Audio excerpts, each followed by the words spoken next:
Salut tout le monde, bienvenue à Occupation culturiste. J'ai le plaisir aujourd'hui d'être accompagné de ma bonne amie. Je vous présente Anne-Marie Gobeil pour ceux qui la connaissent pas. Donc Anne-Marie, bienvenue au podcast. Merci beaucoup de l'invitation. C'est vraiment un plaisir d'être ici. Comme je t'ai dit, j'ai écouté le podcast depuis le départ, puis vraiment, j'étais contente qu'on puisse avoir cette conversation-là. Merci, ça me touche beaucoup, c'est gentil. Tu sais, pour ceux qui ne le savent pas, Anne-Marie, toi, tu es une entrepreneur. Donc, tu as accompagné dans le coaching depuis maintenant plusieurs années. Oui. Tu es une athlète professionnelle dans la catégorie wellness. Tu es une maman à temps plein aussi en même temps. Une fiancée, femme. Même pas. J'ai mis un peu la pression en ce moment. Il y a beaucoup de gens qui me mettent la pression, je te dirais. Mais non, écoute, moi, j'ai popé 2 enfants, mais lui, il a toujours pas popé la bague. Fait que. C'est ce qu'il te reste à faire. Fait que c'est ça, tu sais, je sais que tu es une femme accomplie qui est très.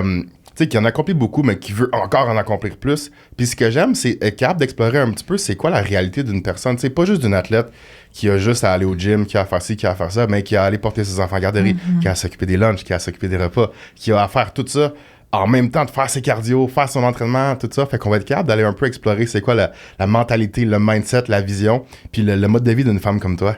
Yes, ben j'ai vraiment hâte qu'on attaque ces sujets-là parce que je pense que il y a peut-être des choses, puis on a eu une conversation justement là-dessus quand on s'est rencontrés dans une compétition, puis ça t'avait un petit peu comme surpris, mais je pense qu'il y a beaucoup de gens qui vont être surpris justement de mes réponses par rapport à ça. Ouais. Toujours content de briser des mythes ici.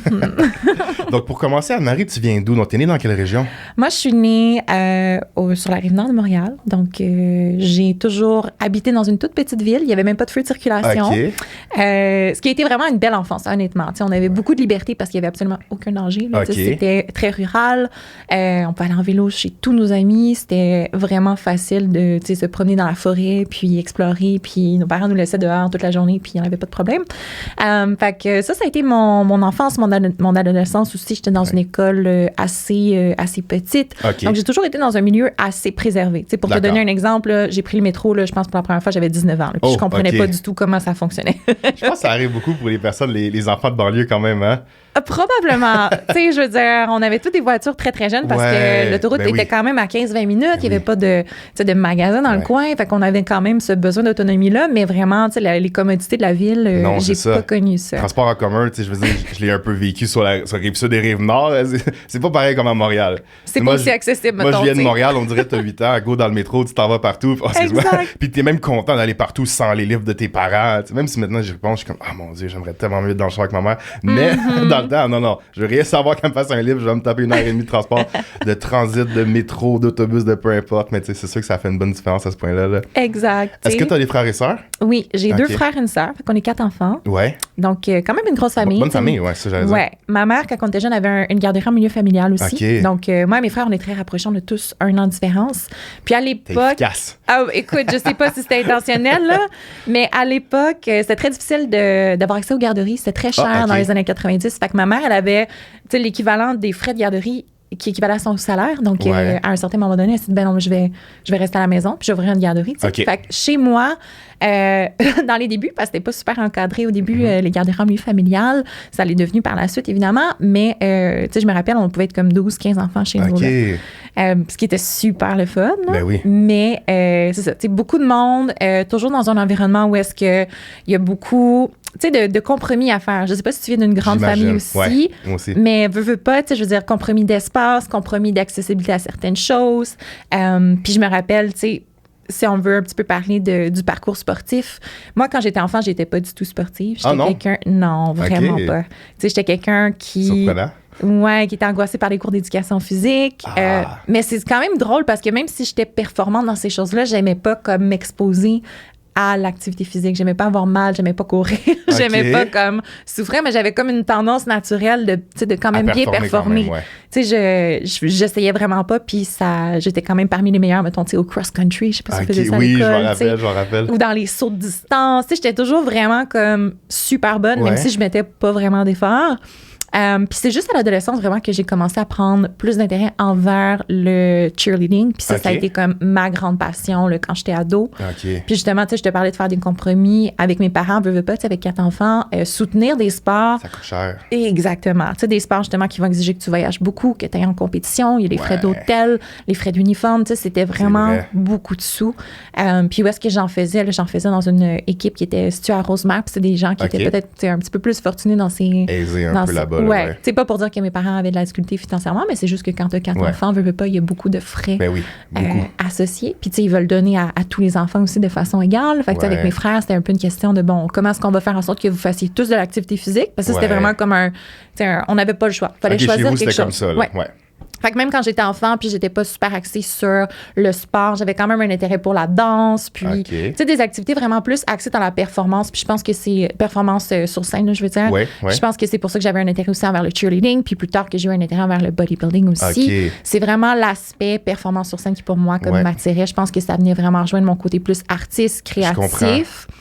Fait que, c'est ça, tu sais, il a fallu que je fasse, par exemple, moi-même, tu sais, que je prenne la décision de financer mes activités sportives à un certain moment donné parce que je voulais être dans une équipe plus haut niveau, parce que j'avais fait comme les trials, puis j'avais été sélectionnée, mais mes parents étaient comme, mais tu sais, c'est parce que c'est vraiment cher, là, on n'a pas 5 000 $ par année à mettre là-dedans. Puis t'avais quel âge dans ce moment-là? À ce moment-là, je pense que j'avais comme 15-16 ans. Fait que j'avais pas été capable de ramasser les sous pour faire cette équipe-là, mais j'avais quand même, tu sais, payé. T'as déjà eu quand même l'initiative. Ouais. Exactement. Tu sais, j'avais quand même payé pour aller dans une équipe qui était un petit peu plus haut niveau.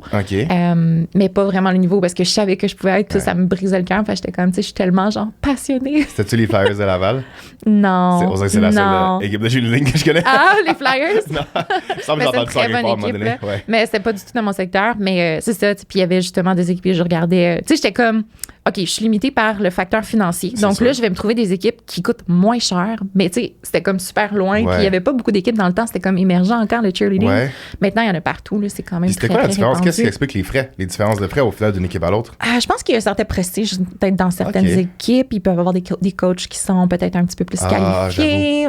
Fait que, tu sais, je pense que c'est peut-être ça qui jouait. Je me rappelle pas nécessairement, tu sais, tous les facteurs, là. Je veux dire, j'étais ado, puis ça fait quand même, 15 ans de tout ça. Mais des fois, c'est qu'ils vont avoir un gym aussi. Tu sais, il y avait des équipes qui n'avaient pas de gym puis qui s'entraînaient dans les écoles secondaires, là. Puis il y en avait qui avaient un gym juste à eux avec un tumbling mat, puis il y avait vraiment beaucoup d'équipements. Fait que, tu sais, c'est sûr que tu payes aussi pour cette partie-là. J'imagine, Donc, tu sais, c'est ça. J'étais vraiment, tu sais, je me sentais limitée par certaines choses, mais j'essayais quand même, tu sais, de prendre les démarches pour aller au bout de mes ambitions.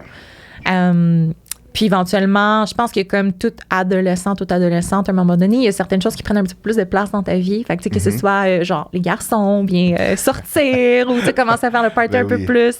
Avec la transition au cégep, par exemple, tu sais, il y a eu comme pas ce relâchement-là, mais j'ai comme un petit peu fall out of love avec le cheer. J'étais comme un petit peu plus... c'est ça, juste dans un mindset qui était moins représentatif de la personne que je suis. Puis je pense excuse-moi de te couper. Est-ce que tu avais continué le cheer au cégep ou tu avais arrêté après le secondaire? Non, j'ai arrêté après le secondaire. Tu sais, je travaillais quand même plusieurs emplois. J'essayais de me ramasser des sous. Puis j'étais beaucoup dans une certaine tourmente aussi là, dans ma transition au cégep parce que j'avais... Tu sais, c'est drôle maintenant, ce que je fais est tellement représentatif de la vision que j'avais, mais à l'époque, je savais pas du tout comment m'enligner dans le parcours du cégep, dans le parcours académique, de l'université. Oui, exactement, dans le parcours académique pour m'orienter dans la vision que je voulais aller accomplir. Tu sais, je voyais, mettons, la sélection de programmes dans lesquels je pouvais comme m'embarquer. Je voyais les avenues professionnelles, puis j'étais comme, mais c'est pas vraiment ça que je veux faire. Ça venait pas te chercher au plus profond de toi, là. Ouais, t'avais pas t'as pas senti vraiment l'attrait, là. Non, absolument pas. Puis il y a un moment donné où est-ce que j'étais comme, mais tu sais, si je vais perdre mon temps ici puis juste être dans un programme général, tu sais, autant aller sur le terrain puis comme faire ce que j'aime faire. Puis durant cette transition-là, c'est pour ça que je t'ai dit, quand on a commencé le podcast, je suis une college dropout. Mais tu sais, c'est vrai... tu sais, dans cette transition-là, c'est là aussi que je suis tombée sur l'entraînement. Puis je me souviens d'être assise justement à l'école, au cégep, puis comme ne penser qu'à mon training, là, ne penser qu'à aller m'entraîner au gym, puis tu sais, skipper des cours pour aller au gym aussi. Parce que, Guilty. Exact, tu sais. Puis tu sais, je me remets, mettons, là, dans l'esprit de mes parents qui devaient donc être découragés là, de voir ça se produire. Oui, c'est sûr. Parce que tu sais, c'est tellement un stade embryonnaire de tu sais, même avec l'entraînement, tu sais, j'avais absolument aucune idée de ce que j'allais pouvoir, tu sais, faire avec ça, tu sais. C'est juste que pour moi, c'était un milieu dans lequel je me sentais...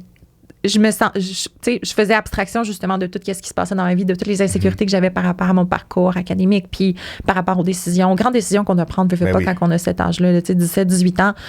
Puis dans le gym, j'étais comme vraiment dans un environnement neutre, puis je pouvais juste comme... T'étais bien. T'étais toi-même là-bas. Oui, puis tu sais, je pouvais focusser sur ma progression qui s'opérait, tu sais, pas. Je pense que c'était le seul espace dans ma vie où est-ce que je sentais que j'avais comme un certain contrôle sur la progression que je réalisais, tu sais. Fait que pour moi, ça a été comme... Tu sais, probablement, la conciliation de ces deux choses-là qui a fait en sorte que je me suis vraiment plus lancée dans l'entraînement. Au début, je me suis dit, je vais prendre une année off de cégep, tu sais, je vais voir qu'est-ce que, tu sais. Une année sabbatique, ben oui, exactement, tu sais. Une année sabbatique est devenue 10-12, mais en tout cas. Mais tu sais, je peux te comprendre parce que l'entraînement, en fait, on peut parler de ce sujet-là comme n'importe quel sujet. Je pense que n'importe quoi qui est difficile, mais que tu réussis à atteindre est extrêmement valorisant. Fait que je pense que chez beaucoup de personnes, donc probablement pour toi aussi, tu sais, juste le fait de... Tu sais, t'es au cégep, tu sais pas exactement qu'est-ce que tu veux faire, t'as un peu l'impression de perdre ton temps, d'une certaine façon, ça t'excite pas. Là, t'arrives au gym, t'es super contente, tu sais que plus que tu mets d'efforts, plus que tu fais attention à tes affaires, plus que tu progresses, c'est quelque chose qui est extrêmement valorisant. Fait que pour un jeune adulte de 17, 18, 19 ans, c'est sûr que c'est un attrait qui est immense, là. T'as pas envie de faire d'autres choses, t'as envie de t'épanouir là-dedans.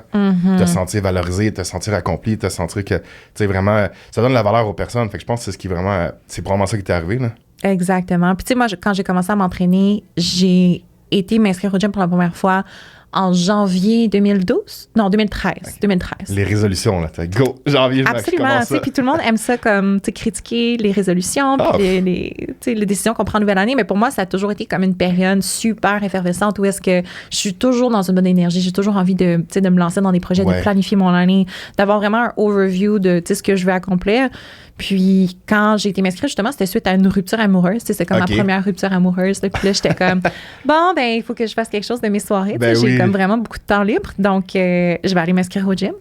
Puis, rapidement après ça, j'ai commencé comme à voir passer sur Instagram, qui venait juste de commencer. Là.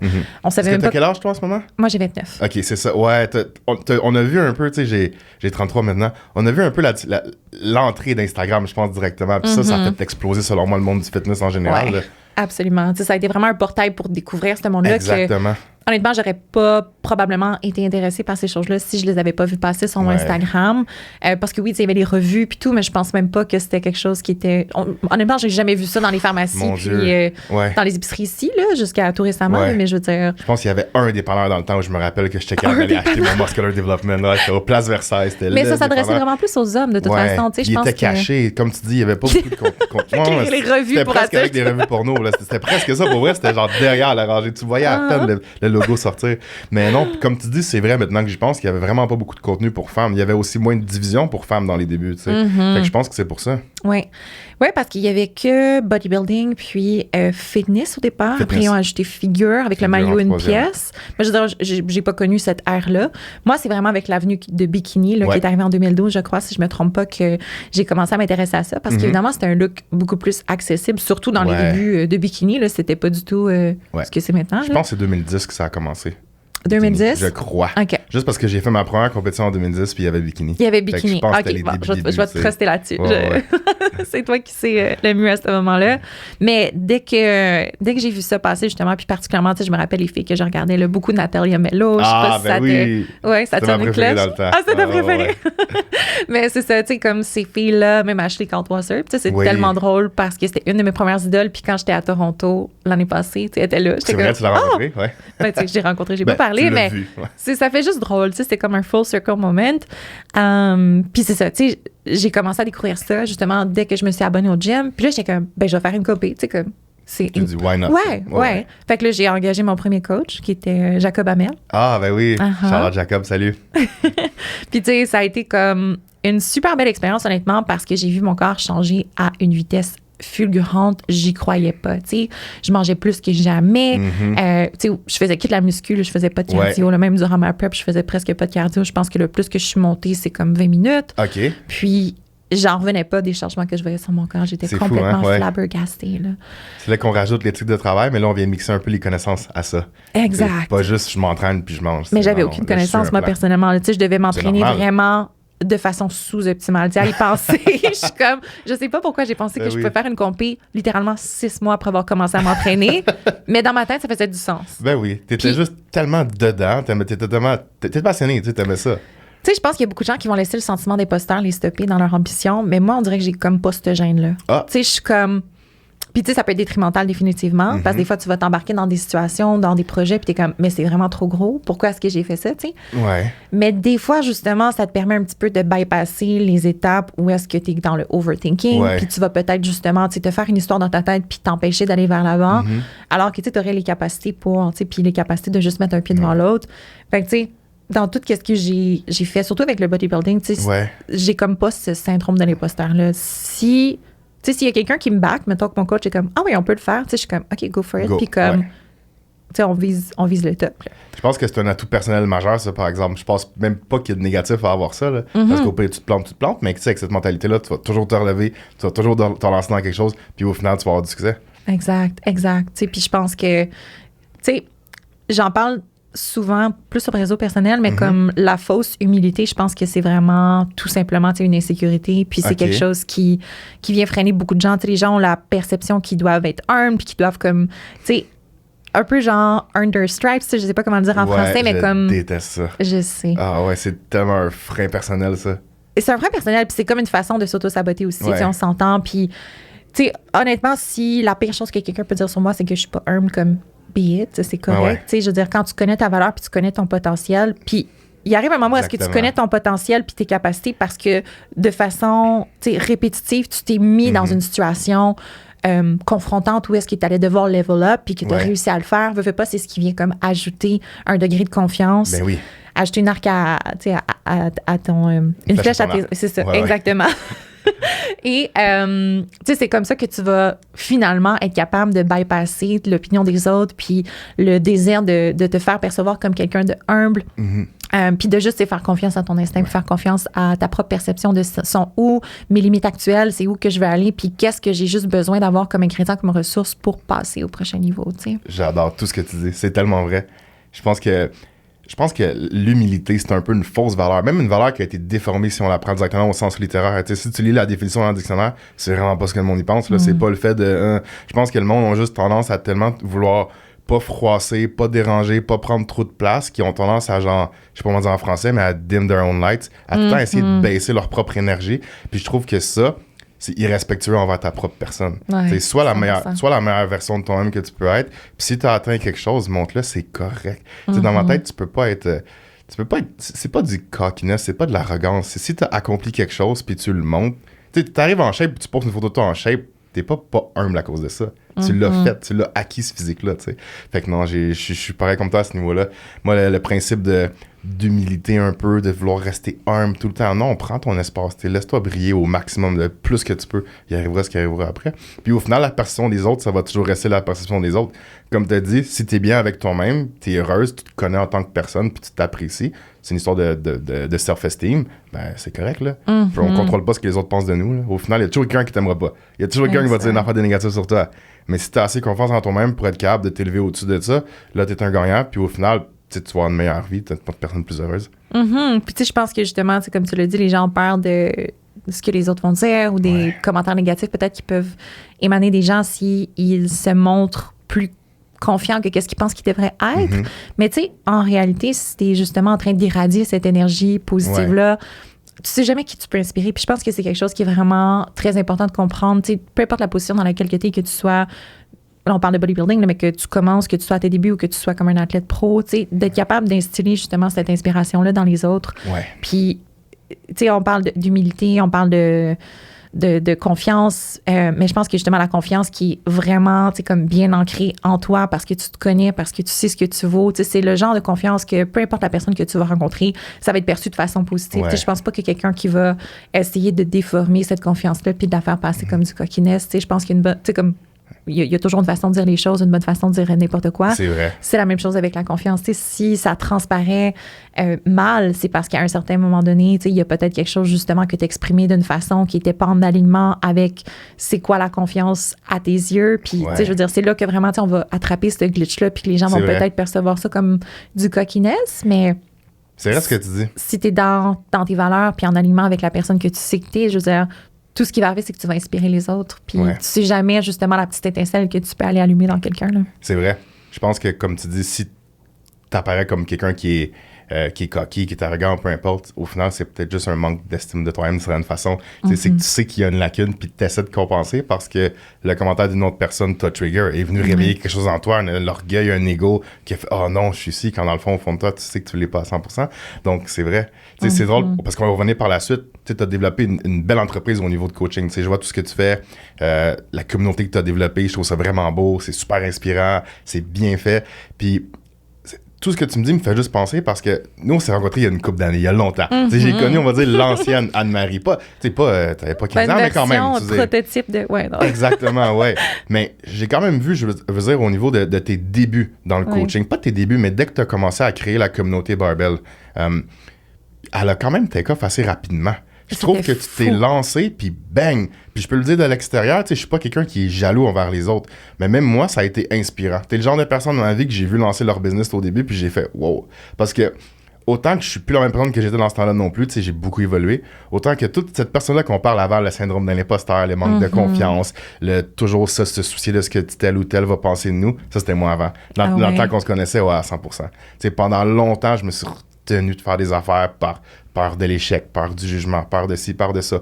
Puis de voir quelqu'un comme toi qui a juste fait comme, non, fuck it, boom, désolé pas, mais juste faire comme, bang, je rentre là-dedans, je fais mes affaires, je pose des vidéos, je parle devant la caméra, puis je m'en fous. Ça a fait, oh shit, ok, wow. Puis ça a marché directement, là. Fait que maintenant que tu as ce discours-là, je comprends comment ça s'est passé dans ta vie à ce niveau-là. Puis tu sais, comme tu parles justement d'être capable de se mettre de l'avant puis d'oser se faire voir. Tu sais, je pense que c'est vraiment ça le terme, tu sais, d'oser se faire voir, pas de se mettre à nu, mais comme, tu sais, de se dévoiler justement devant une audience, que ce soit sur les médias sociaux, que ce soit dans un show de bodybuilding, devant des milliers de personnes potentiellement. Tu sais, ça peut être quelque chose, justement, qui peut comme instiller beaucoup d'insécurité, beaucoup de nervosité, d'anxiété. Mais en même temps, tu sais, je pense que, comme n'importe quel autre humain, on a plusieurs facettes. Puis il y a une facette de ta personnalité, justement, qui est, tu sais, mettons, le business Louis-Dom. Il y a une facette de ta personnalité qui est le coach, qui est l'amoureux, qui est le fils. Tu sais, je veux dire, on a toutes nos différentes facettes. Puis je pense que c'est correct d'avoir, tu sais, un peu comme un persona ou comme un alter ego qu'on va mettre de l'avant, justement, pour faire avancer nos ambitions, que ce soit en business ou que ce soit en bodybuilding, puis de juste prendre conscience de ça, qu'on n'a pas besoin nécessairement de show up en tant qu'une personne différente, mais que on peut aller chercher les meilleures parties de nous qui vont nous aider à nous pousser vers l'avant, nous propulser vers l'avant. Parce que, tu sais, je trouve ça tout le temps drôle quand les gens sont comme, mais toi, ça devient genre naturellement, tu sais, comme tu peux parler devant plein de gens, tu peux faire des vidéos, t'as pas de problème à être sur une scène. Moi, sur une scène, là, je suis bien, là, tu sais, comme je suis vraiment très, très confortable, puis j'aime être là, puis j'aime avoir l'attention sur moi. Mais dans la vie, si tu me rends compte, avoir une conversation one-on-one avec quelqu'un, comme ça me cause genre de l'anxiété sociale, je suis comme toujours en train de overthink, mettons, qu'est-ce que je vais dire, ma réponse, j'ai de la misère même des fois à établir comme un eye contact maintenu, soutenu, juste parce que je suis une personne plus introvertie de nature, mais il y a aussi cet aspect-là de moi qui est, tu sais, comme je t'ai dit, là, le performer, là, tu sais, qui veut vraiment comme être vu, puis qui a quelque chose, tu sais, on a tous quelque chose à transmettre, un message à transmettre. Puis si tu sais pas encore c'est quoi, tu sais, en faisant les choses qui sont en alignement avec ce que ton âme veut, puis les choses qui te font vibrer à l'intérieur de toi profondément, tu vas finir par le trouver. Mais quand justement tu fais ces choses-là, tu sais, je pense que des fois, d'avoir ce persona-là ou cet alter ego-là, ça va t'aider à transmettre ton message plus facilement jusqu'à temps que peut-être tu sois capable de être un petit peu plus toi-même devant les autres, tu sais. Puis de dévoiler d'autres facettes de ta personnalité que peut-être, tu sais, ça peut être un frein, justement. Tu sais, comme tu disais, tu sais, j'avais peur de faire certaines choses, de prendre certaines actions. Pourquoi? Parce que tu as peur des perceptions des autres qui sont peut-être contraires à l'image qu'ils ont déjà de toi, tu sais. Puis ça peut être confrontant pour nous aussi. T'sais, de dire on n'est pas vraiment la personne que notre famille pense qu'on est ou que nos amis pensent qu'on est, ou peut-être qu'on a des facettes qu'on veut pas nécessairement dévoiler parce que c'est un petit peu plus vulnérable ou peu importe, mais d'être capable justement de tranquillement faire la transition ou de faire la transition d'un coup comme moi, comme je te dis, là, juste de sauter dedans, c'est quelque chose, je pense, qui a vraiment été un game changer pour justement prendre de l'expansion au niveau de la business, comme tu disais, là, pour circle back à ça. Pour ça, je m'éloigne un peu du sujet, mais... C'est bien correct, on est là pour ça. Mais non, quand j'ai lancé Barbell, dans le fond, ça venait vraiment du concept que à ce stade-là, j'avais 22 ans. Et je sais pas si tu te rappelles, j'ai commencé dans le fond à faire les compétitions bikini. Ça a vraiment pas bien été, là, comme je t'ai dit. Ah, t'as fait ta première compétition bikini? Ben oui. Je me rappelle pas de ça. Je pensais que la Coupe Espoir 2013. Ah, wow, puis là, OK. mais écoute, ça faisait 6 mois que je m'entraînais, OK? Oui, comme non, tu disais, un petit peu plus. 7-8 mois peut-être. Puis je m'étais jamais entraînée avant, là. Non. Puis j'étais... 0-0, là. Aucunement. Okay. Tu sais, je veux dire, j'avais un intérêt quand je faisais du cheer parce que je comprenais que le conditioning était important, mais dans le temps, c'était pas quelque chose qui était populaire. Tu sais, les filles le faisaient pas vraiment. Je pense que maintenant, il y a vraiment une attention particulière qui est mise là-dessus. Énormément. C'est fou la différence, ouais. C'est pas que ça les rend vraiment plus performantes. Là. Tu sais, les équipes ont tellement level up, c'est insane. Mais je me rappelle que je traînais genre ma meilleure amie au gym, au centre sportif à Rosemère. J'allais faire des essais gratuits là, genre. Mais elle voulait rien savoir. Tu sais, elle était comme, qu'est-ce qu'on fait ici? Puis moi, j'étais comme, OK, on va faire des machines, puis ci, puis ça. Ouais. Puis je me souviens, parce que tu sais, je suis très créative puis artiste, puis je me souviens que j'avais dessiné comme juste, tu sais, pour rire, comme nos deux... c'est comme nos deux personnages super musclés. Puis là, j'étais comme, check. Ça va être nous, ça. Ça va être nous, ça. Fait que, tu sais, c'est quand même drôle de dire qu'à 16 ans, mettons, j'avais cette vision-là de moi qui allait devenir genre vraiment musclée. Puis c'était vraiment pas la mode, là, dans le temps, là. Tu sais, c'était pas quelque chose de commun. Non, c'était Victoria's Secret dans le temps, là. Ouais. Slim, là. Exactement, tu sais. Puis à l'époque, justement, à cause du cheer, j'avais tellement développé une musculature importante, mettons, au niveau des bras. Tu sais, je te jure, là. C'était à quelle position au cheer? Je pense que c'était des positions. OK, c'est ça. Ouais. Fait que je forçais. C'est sûr. Vraiment beaucoup. Ouais, exactement. Puis, tu sais, je me souviens justement qu'à l'époque, j'avais genre pris une photo avec une amie, puis j'avais vu que j'avais des veines sur les biceps. Ça t'a fait quoi? J'avais 15 ans, là, tu sais. Tu trouvais-tu ça cool ou c'était genre, yark? Non, j'étais vraiment pas heureuse de ça, là. J'étais tellement, comme, traumatisée. Gênée, genre, ouais. J'étais vraiment pas confortable avec ça. Puis j'étais comme, oh my God, mes bras sont tellement gros. Puis je me souviens de poser dans les photos avec le bras plus en arrière pour essayer de l'affiner. Parce que oui, tu as raison, le focus était vraiment mis sur, tu sais, Victoria's Secret, puis genre, être mince, puis ci, puis ça. Puis, tu sais, je pense qu'à l'époque, je pesais genre 150 livres, tu sais, puis... J'étais comme, il faut que je pèse 120 livres pour ma grandeur. Chiffre, là, tu sais, c'était comme... autant qu'il y avait cette pull-là de vouloir être mince, qu'il y avait aussi le pull, justement, comme je te disais, de vouloir être athlète puis de comme embrace ça. Fait que, tu sais, comme c'était vraiment pas clair dans mon esprit quand j'étais plus jeune de qu'est-ce que je voulais faire. Pour revenir à ce que je disais, j'ai commencé par faire bikini, mais j'étais comme vraiment 2 fois plus grosse que les autres filles. Là. C'était comme, tu sais, même au niveau du haut du corps. Ouais, effectivement. Tu sais, genre, j'avais vraiment des gros quads, j'avais déjà un gros dos. Ça avait vraiment, tu sais, j'avais pris de la masse vraiment rapidement. Puis, tu sais, je pense que c'est ça qui est important aussi de comprendre, c'est qu'on a tous des prédispositions génétiques qui vont faire en sorte qu'une catégorie peut être plus optimale pour nous. Ça, je pense que c'est comme un no-brainer. C'est sûr, ça, ouais. Mais en tout cas, je me suis beaucoup cherchée après parce que j'ai fait figure. Il n'y avait rien d'autre de disponible. Ouais, c'était bikini, figure. Je pense que physique était là.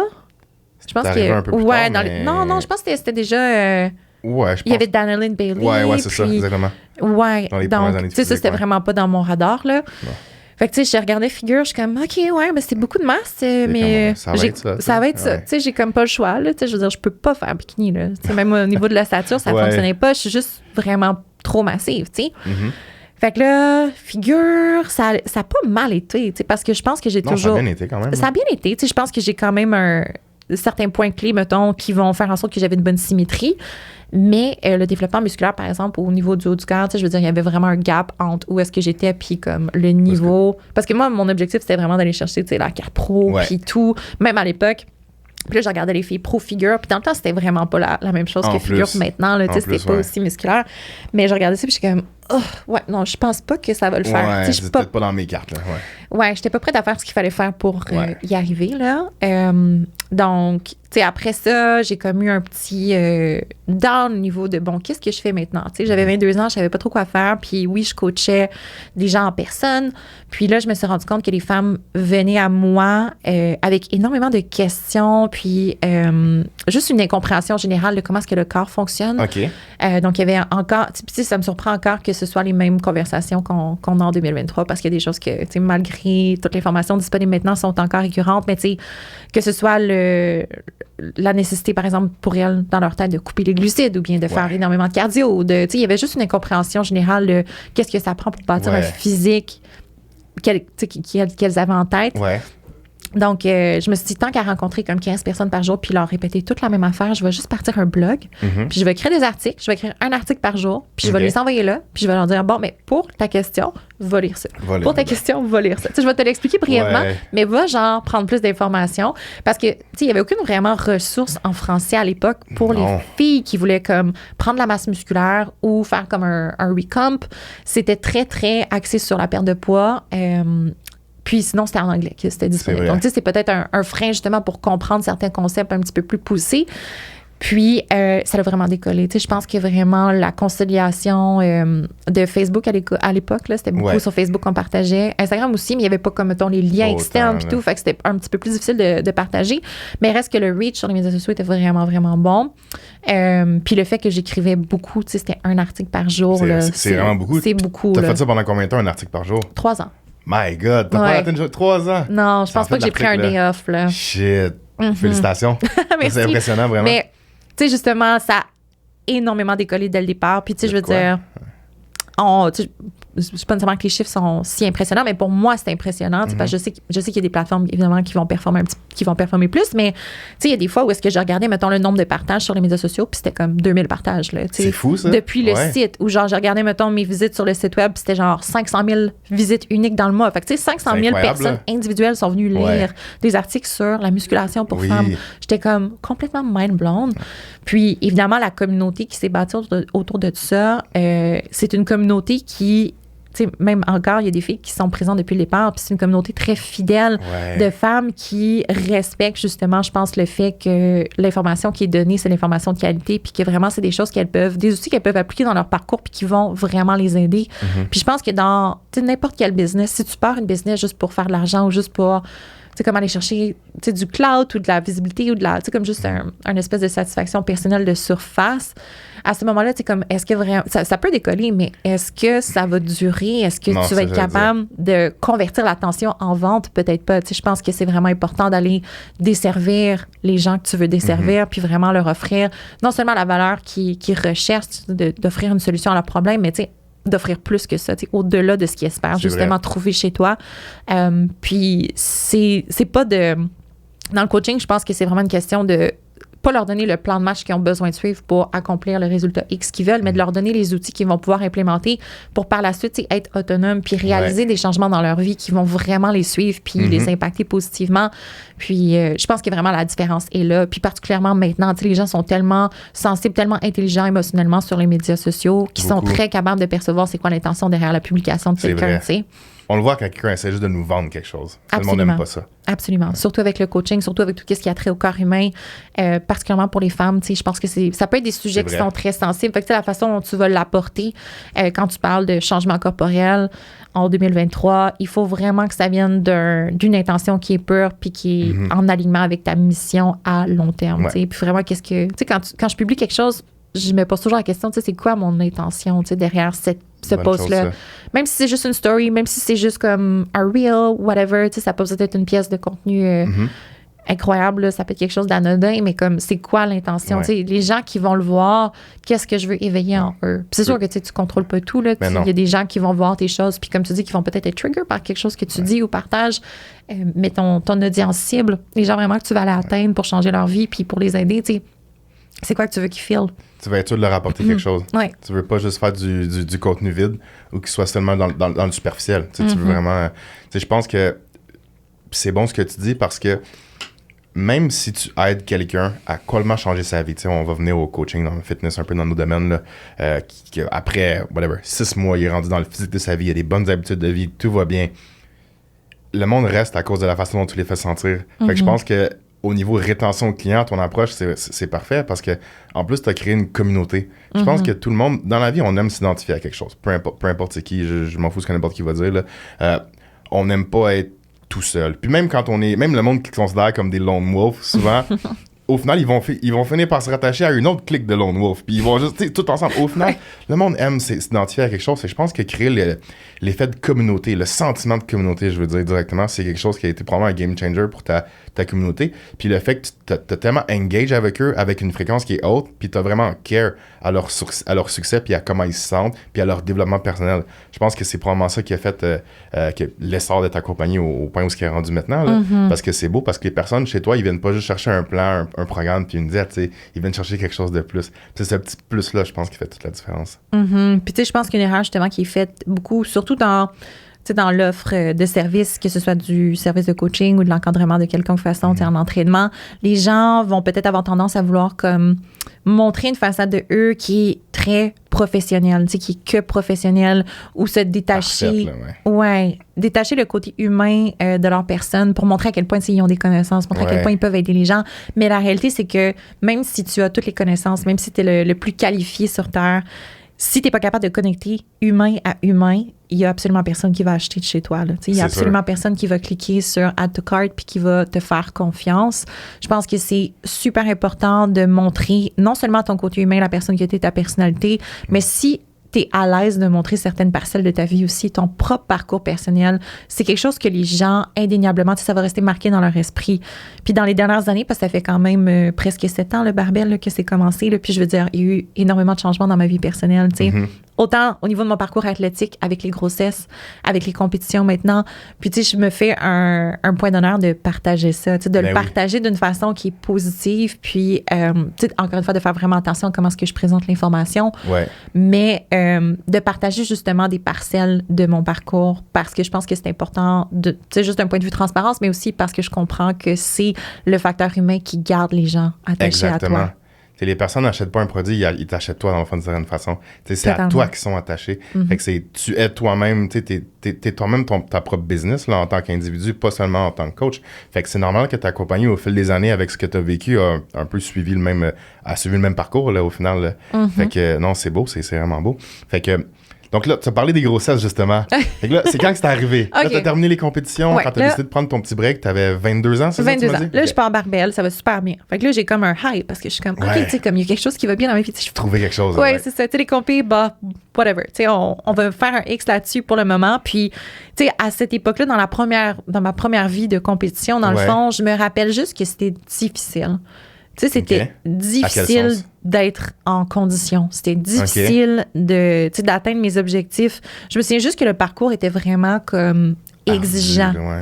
Puis, tu sais, je veux dire, est-ce qu'il était vraiment ou moi, j'avais un attachement à ce qu'il soit? Parce que je pense qu'encore une fois, il y a la glorification du hardcore, ça va être la souffrance dans le milieu du bodybuilding. Puis je vois encore, puis je suis comme, oh, not my vibe. Mais...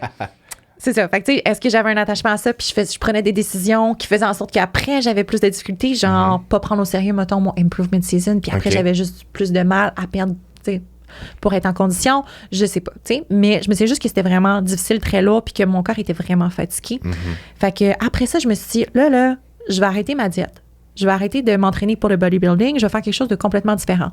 Fait que là, 2 décisions que j'ai prises. Je me suis dit, je vais faire du CrossFit. Et je vais être vegan, OK? Ah ouais, mon Dieu, ça, j'avais oublié celle-là. Pendant genre 6 mois, écoute. Mais honnêtement, ça a marché. C'est les deux stéréotypes typiques en plus. Je pense que c'est pour ça que j'ai choisi ça. Vegan, tu t'es dit let's go. Je suis comme là, je suis maintenant une CrossFitters vegan, OK?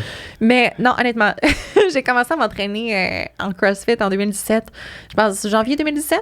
OK.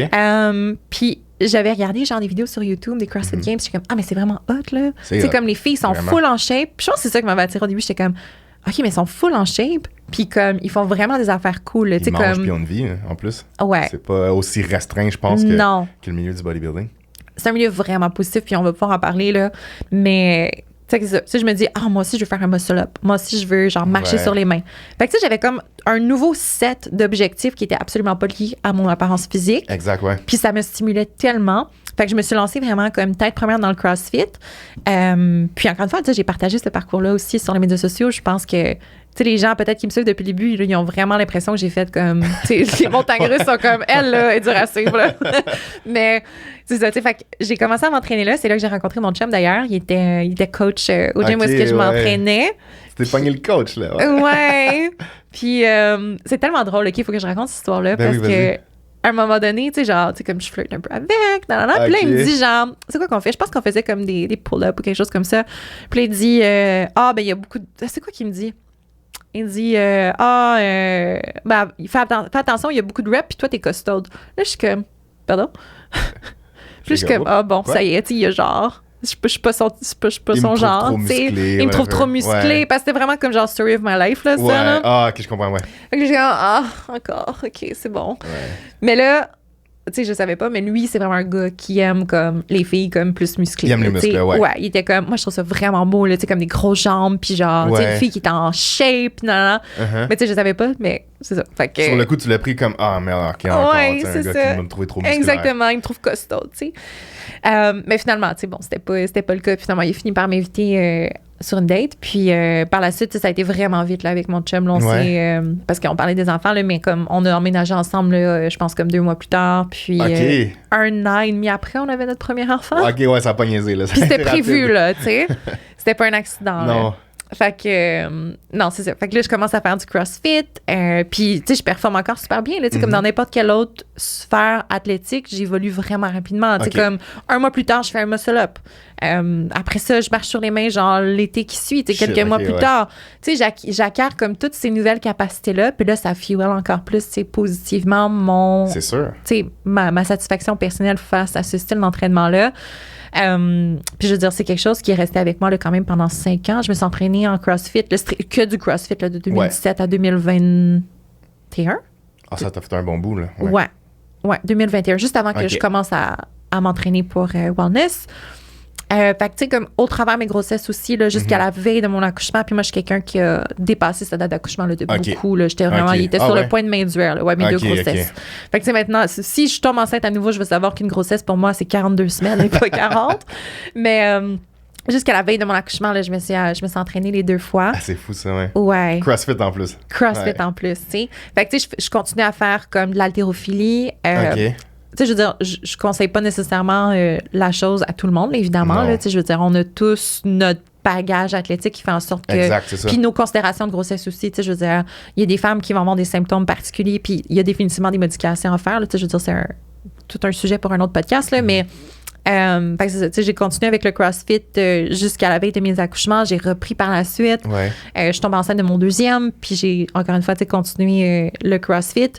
Puis ça a été vraiment une expérience positive. Puis tu sais, je pense que tout le monde devrait essayer le CrossFit au moins 1 année dans sa vie. Puis je vais dire pourquoi. Maintenant, là, moi, j'ai aucun mal à aller dans la pain zone là, dans un training. Parce que si tu fais du CrossFit, et peu importe ton niveau, peu importe si t'es débutant, intermédiaire ou avancé ou expert, à chaque workout, tu vas aller visiter la pain zone. Je comprends, ouais. Donc, tu sais, de t'exposer de façon constante à cet inconfort-là, parce que je pense que c'est quelque chose que peut-être les gens qui s'entraînent en gym ont peut-être un petit peu plus de difficulté à faire, de dire, bon, ben, tu sais, comme je m'entraîne musculairement, mais est-ce que vraiment je vais proche du failure? Est-ce que vraiment je vais proche de l'échec musculaire à chaque entraînement? C'est très difficile de s'amener là. C'est dur à faire. Volontairement tout seul dans le gym. Versus quand tu es dans un contexte de groupe comme dans le CrossFit où est-ce que tout le monde le fait le workout, puis the only way is through. Il faut que tu le finisses. Là. Tu peux pas arrêter en plein milieu. On s'en fout que tu rompes, tu crawls, whatever, tu vas le terminer quand même. Ouais. Même si ça te prend comme 30 minutes de plus, les gens vont genre t'encourager. Puis comme, c'est vraiment beau, ça. Ouais, c'est vraiment très positif. Fait que, moi, je recommanderais à tout le monde, peu importe le style d'entraînement que vous préférez, mais si vous êtes capable de faire du CrossFit au moins pendant 1 an, vous allez vraiment voir des gains assez incroyables sur vos capacités physiques de 1, mais aussi sur vos capacités mentales. D'être capable de vous exposer par la suite à cette zone-là où est-ce que vraiment, on s'entend, c'est là que les gains sont faits. Là. C'est là vraiment que tu es capable de te séparer. Surtout si tu es un athlète puis que tu veux compétitionner à un haut niveau, c'est d'être capable de te sortir toi-même de ta zone de confort puis de vraiment aller chercher les petits pourcentages de plus que les autres compétiteurs n'iront peut-être pas chercher. Réussir à devenir confortable ou au moins accoutumé à l'inconfortable. Exactement. Juste d'avoir la certitude que, je sais que c'est difficile, mais comme je vais survivre. Ouais, c'est vrai. Puis c'est bon parce que tu sais, dans le monde du bodybuilding, on dirait qu'il y a toujours une espèce de rivalité ou genre de hate CrossFit, culturiste, peu importe. J'ai toujours trouvé ça tellement stupide dans le sens que on est tous dans les sports d'entraînement. On fait tout un peu la même chose. Il y en a pour tous les goûts, c'est pas grave. Tu sais, même moi, autant que j'ai jamais fait de CrossFit, autant que je regarde les games à chaque année, puis c'est vraiment quelque chose qui me motive. Pour le monde, les filles, les gars, tout le monde, c'est vraiment des beasts. J'ai aucun hate à dire aux crossfitters, là, pour vrai. Je relève mon chapeau même. Je regarde faire, puis je suis comme, damn, c'est inspirant. Ouais. J'ai souvent écouté des vidéos de CrossFit, des events avant d'aller au gym pour me motiver, genre. Juste parce que je suis comme, OK, j'ai pas souffrir, j'ai pas se pousser au max, je suis capable de faire mon workout. Mon chum va être content, il va être fier de toi. Ben oui, non, mais pour de vrai, sincèrement, je trouve ça vraiment nice. Il y a aucun hate. On est tous dans le même bateau, juste à des objectifs différents. Puis je trouve ça vraiment beau, le côté de pouvoir se valoriser pour eux dans la performance et non pas dans l'aspect physique. T'sais. C'est une affaire que des fois dans le culturisme peut être tellement empowering, mais peut aussi être dévastateur pour certaines personnes, dépendamment comment tu le prends. Fait que c'est le côté que j'aime dans le culturisme, le côté de communauté aussi en même temps, le côté de support, de s'encourager. T'sais, moi, je suis un joueur de football, donc le côté comme brotherhood, teamwork, c'est quelque chose qui m'est très cher, puis c'est quelque chose que j'adore aussi, tu sais. Sentir que je peux avoir un impact sur les autres, aider, puis ensemble, on va accomplir quelque chose. Fait que dans le CrossFit, même si tu fais des événements individuels, au final, comme tu dis, il y a un peu le rapport de communauté puis d'équipe là-dedans. À chaque box de CrossFit, fait que c'est le fun. Absolument. Puis tu sais, c'est vraiment ça, là, qu'est-ce que tu dis, tu sais, d'être capable d'avoir accès à toutes ces choses-là, c'est vraiment un amplificateur. Puis tu parlais de comme avoir une certaine neutralité par rapport à ton apparence physique. Tu sais, je pense que c'est peut-être quelque chose justement qui me manquait. Tu sais, au début, j'avais pas cette neutralité-là, mais le CrossFit, ça m'a vraiment reset. Dans le sens où est-ce que maintenant, j'ai aucun attachement, tu sais, à mon apparence physique. C'est fou à dire, mais comme je suis très capable, tu sais, de regarder, mettons, ma performance dans une compé, puis être comme, ben ça, c'était pas un bon showing pour telle raison, de façon totalement objective, sans que ça affecte 0% ma confiance en moi, ou mon estime de moi, ou comment est-ce que je perçois mon corps. Tu sais, je me regarde pas dans le miroir puis je suis comme, tu sais, comme, je m'aimerais tellement plus si j'avais comme plus de fesses, ou si j'avais ci, ou si j'avais ça. Non. Tu sais, je suis capable de comme séparer Anne-Marie, la personne, tu sais, comme le corps que j'habite tous les jours, et Anne-Marie, la compétitrice, qui va montrer une version, une journée précise, puis vraiment les choses qui ont besoin d'être accomplies pour que ce soit représentatif du package que je vais apporter. Ou tu sais, même quand tu reçois du feedback, tu sais, comme d'être capable de réappliquer ça de la façon la plus neutre possible, sans que ça te laisse t'affecter. Puis, tu sais, si on va aller même visiter les fluctuations, tu sais, comme en improvement season versus en prep, tu sais, je pense qu'il y a beaucoup de filles qui struggle avec les changements corporels dans ces deux saisons-là. Mais, tu sais, encore une fois, c'est d'être capable mentalement d'être apte à faire preuve de neutralité envers ton corps. Il n'y a rien physiquement que tu peux faire qui va faire en sorte que, tu sais, que tu vas te sentir mieux avec toi-même, parce que tu peux être, tu sais, je suis sûre que tu l'as déjà vécu peut-être, tu es à ton pic, mais tu te sens encore, tu sais, comme criblé d'insécurité, puis t'es pas bien avec toi, puis tu vois que tes défauts dans le miroir, mais t'es à ton pic, t'es à ton meilleur, tu sais. Je pense que la pire chose qu'on peut faire, c'est attacher notre valeur en tant qu'être humain à notre physique. C'est vraiment quelque chose que... Parce qu'au final, tu seras jamais heureux si ça arrive, parce que comme tu dis, même quand tu vas être au top au niveau de ta forme physique, tu vas quand même trouver, tu sais, on le sait, là, chaque fois qu'on se rapproche d'une compétition, 3-4 semaines après, on est capable de regarder les photos puis faire « Oh wow, j'étais en shape ». Mais quand on était là, on est « Ah, si, la perception est comme... on est comme pas capable de vraiment enjoy. Fait que même à ces moments-là, on n'est pas super heureux. Puis là, après ça, plus tard, on s'ennuie de ce qu'on était. Fait que c'est sûr que si on se juge par rapport à notre aspect physique, on va être des insatisfaits à vie, ça, c'est sûr. Là. À 100%. Éternel insatisfait, c'est ce que je cherchais comme mot, Fait que non, fait que tu dirais dans le fond que penses-tu que c'est le CrossFit, dans le fond, qui t'a vraiment aidé à pouvoir revenir dans le bodybuilding, mais avec des bases beaucoup plus saines, probablement? Absolument. Absolument. Puis c'est vraiment parce que j'étais dans un milieu positif, tu sais. Puis je pense que, comme tu l'as dit, le CrossFit, c'est un milieu hyper positif pour toutes les raisons que tu as nommées, la communauté, le support, le fait qu'on quantifie notre succès en termes de performance. Tu sais, c'est tout vraiment des choses qui vont te mettre dans une position idéale après pour aller dans le bodybuilding. Je pense qu'il y a beaucoup de gens qui se lancent dans le bodybuilding avec un point de départ là, au niveau du mindset qui est très sous-optimal. Tu sais, on peut parler du point de départ physique qui peut être sous-optimal, mais mentalement, si tu n'as pas les ingrédients qu'il faut pour performer comme un athlète, tu vas te faire plus de dommages que de bien, honnêtement. Puis, d'une part, puis de deux, tu vas absolument pas atteindre tes objectifs, là. Non. Tu sais, si, mettons, tu sais, j'assume que tout le monde qui compétitionne, leur objectif, ben c'est peut-être pas la carte pro, là, mais comme, c'est de se rendre le plus loin possible, right? C'est de gagner, right? Moi, je comprendrais pas le point de faire une compé si ton but, c'est pas de gagner. Moi non plus, jamais. Je me présente jamais à une compé en disant, je vais être ici pour finir 4e, peut-être, genre. Tu sais? Fait que... si ton but, c'est de gagner, si ton but, c'est la carte pro, comme les gens à ce niveau-là, genre, ce qui les sépare de toi potentiellement, c'est leur mindset, puis comment est-ce qu'ils vont percevoir justement ce qui a besoin d'être fait, puis le mindset dans lequel ils ont besoin d'être pour performer à ce niveau-là. Pas juste une fois, mais plusieurs fois dans l'année, tu sais. Fait que c'est définitivement ça qui m'a permis de partir avec des bases super solides. Vraiment. For sure. Puis quand ça s'est fait la transition, parce que là, tu as dit que c'était quoi, en 2012 que tu as non, c'est pas vrai. 2013 à 2015, 2016, j'ai compétitionné comme figure. Ensuite, 2017 à 2021. Donc, quand mon deuxième Léo a eu 6 mois, 7 mois, c'est là que j'ai décidé de faire la transition pour wellness. Puis pourquoi tu as décidé ça? Qu'est-ce qui a fait que... Comment ça s'est passé, le fait de comme... Est-ce que c'était quelque chose qui était toujours resté derrière ta tête que tu allais y retourner un jour? Ou c'est vraiment qu'il y a eu un... Non, c'est ça. Ben, c'est ça que je me disais que non, probablement. Là. Fait que qu'est-ce qui a été le déclic qui a fait je me relance puis je change de division, je m'en vais en wellness? OK, bon. Ben, pour répondre à tes 2 questions, dans le fond, non, je pensais absolument jamais revenir sur un stage. Moi, je pensais que c'était fini. J'avais... Tu sais, j'étais comme done deal. Genre, moi, c'est négatif, c'est fini. Je veux pas me remettre dans cette situation-là, tu sais. Puis c'est drôle parce que même Chris, mon coach, en fait, qui me coachait aussi à l'époque, il était comme, jamais je pensais que t'allais comme revenir, là, comme je pensais que c'était fini.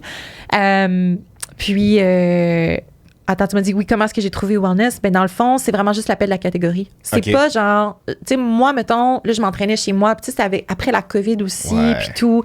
Tu sais, comme j'avais pas été dans un gym depuis vraiment longtemps, je m'entraînais dans mon sous-sol. Dans le fond, tout notre sous-sol, c'est comme où est-ce que je filme mes vidéos aussi. C'est cool. On s'est équipés, là. On était vraiment chanceux. On a commandé, j'ai commandé nos affaires comme décembre 2019. On a reçu ça genre mars, là, comme juste avant que tout ferme. C'est ça, La première semaine de mars 2020, on a tout installé ça. Nous, on était setés, on était bien. Tu sais, juste avant que comme la flambée des prix. C'est ça. Avec les prix augmentent en fou. L'équipement de gym, c'était comme de l'or, là. Tu sais, ça se vendait tellement cher.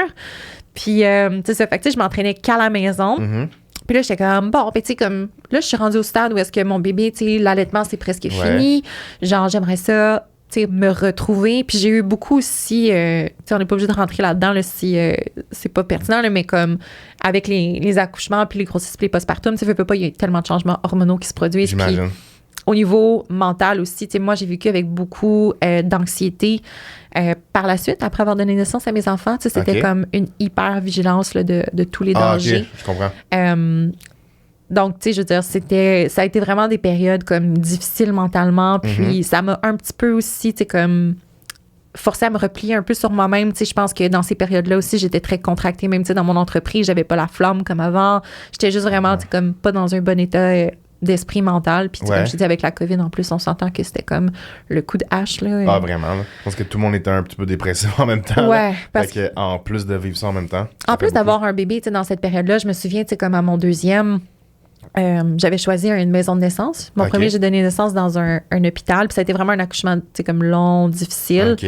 Puis mon deuxième, avec la COVID, j'étais comme, je veux pas aller dans un hôpital. Tu sais, je sais pas ça va être quoi la situation. Fait que je me suis comme inscrite pour le centre de naissance. Puis pour celles qui s'intéressent, c'est vraiment le même parcours que, tu sais, quand tu es suivi par un médecin qui est dans un hôpital.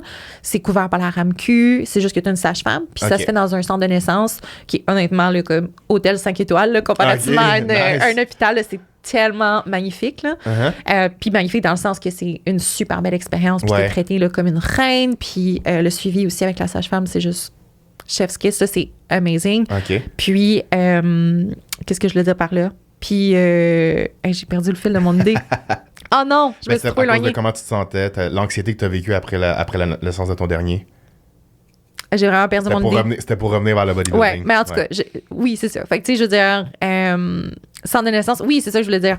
Avec la COVID, tu sais, on avait la pression de, OK, ben, tu pourras peut-être pas avoir ton chum à ton accouchement parce qu'il fallait que, tu sais, s'il y a des symptômes, s'il coule du nez, s'il tousse, il peut pas être là, tu sais. Fait que c'était vraiment comme, on était vraiment sous pression, surtout, tu sais, puis il y en a beaucoup à qui j'ai parlé des mamans aussi qui, à cette époque-là, étaient enceintes ou venaient juste d'avoir un bébé, tu sais, c'était très difficile, il y avait beaucoup de mesures, puis c'est juste pas un état optimal, justement, pour accueillir un bébé, tu sais, puis on pouvait pas avoir de visite à la maison, on pouvait pas avoir d'aide comme on aurait dû avoir. Fait que, tu sais, ça a été une période vraiment challengeante à ce niveau-là, tu sais, mental, je pense que... Je peux imaginer, Ouais, ça a causé beaucoup d'effritement, c'est ça, tu sais, au niveau... C'est sûr. Au niveau du mental, puis de la santé mentale, puis même, tu sais, au sein de notre famille, là. Donc, tu sais, après ça, j'étais comme, là, j'ai vraiment le goût, là, genre, de focusser sur quelque chose de positif pour moi, pour comme me rebâtir, puis retrouver mon côté athlète, tu sais, parce que ça faisait quand même 3 ans, là, que j'étais soit enceinte ou en train d'allaiter. Puis, tu sais, je veux dire, quand tu allaites, là, c'est du sport, là, tu sais, tu dépenses énormément d'énergie juste à, comme, fournir les nutriments nécessaires pour allaiter ton bébé. En plus de tous les changements en postpartum. Fait que, tu sais, je me sentais juste pas moi-même. Puis j'avais juste vraiment envie, comme ce désir de reconnexion-là à mon corps, de dire, OK, mon corps, là, il va m'appartenir pour les prochaines années. Là, il va être juste à moi. Je vais faire ce que je veux avec. Je vais le modeler comme moi, je l'entends. Exact, tu sais. Mais c'est même pas physique, c'est juste comme un feeling général. Non, physique et en intérieur aussi. Là, Exact. Fait que, dans le fond, c'est vraiment juste l'appel de la catégorie wellness. J'ai vu une photo passer d'une fille. c'est tellement drôle parce que Chris coach cette fille-là maintenant. Je te dis, j'ai plein de moments de même, moi, là, dans ma vie. C'était qui la fille? Elle s'appelle Ashton. OK. Elle est blonde. Je sais c'est qui? Sur Instagram, c'est A Lucky Penny. Nouvelle? Ouais, c'est ça, ouais. C'est qui, il vient de commencer à la coacher Chris récemment, là. Ouais.